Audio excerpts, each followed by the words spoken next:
শুনতে অবাক লাগলেও সত্য, বাংলাদেশ আবারও প্রমাণ করল টাইগাররা হার মানে না সহজে। কলম্বোতে শ্বাসরুদ্ধকর এক ম্যাচে ১৬ রানে জয় তুলে নিয়ে সিরিজে সমতা ফিরিয়ে আনল লাল সবুজের দল। শ্রীলঙ্কার মাটিতে ঘুরে দাঁড়ানোর এটাই ছিল শেষ সুযোগ, আর সেই সুযোগকেই সোনায় রূপ দিল টাইগাররা।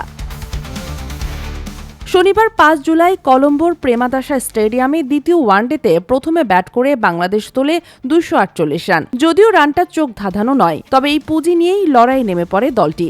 শ্রীলঙ্কার শুরুটা ছিল স্বপ্নের মতো। ব্যাট হাতে লঙ্কান ব্যাটাররা তৈরি করেছিলেন চাপ, কিন্তু সেখানে বাজিমাত করেন বাঁহাতি স্পিনার তানভীর ইসলাম। তার ঘূর্ণিতেই ধসে পড়ে লঙ্কান ব্যাটিং লাইন আপ। তবে এক প্রান্ত ধরে লড়াই চালিয়ে যান জানিথ লিয়ানাগে। প্রায় একাই ম্যাচ ঘুরিয়ে দেওয়ার মতো পরিস্থিতি তৈরি করেছিলেন তিনি, কিন্তু শেষ পর্যন্ত ১৬ রানে হার মানতে হয় শ্রীলঙ্কাকে। আর এই জয়ে ৩ ম্যাচের ওয়ানডে সিরিজে ১-১ সমতা ফেরায় বাংলাদেশ। এই জয়ে শুধু সিরিজ নয়, টাইগাররা এগিয়েছে আইসিসি ওয়ানডে র্যাঙ্কিংয়েও। র্যাঙ্কিংয়ের ১০ নম্বর থেকে এক ধাপ উঠে এখন ৯ নম্বরে বাংলাদেশ।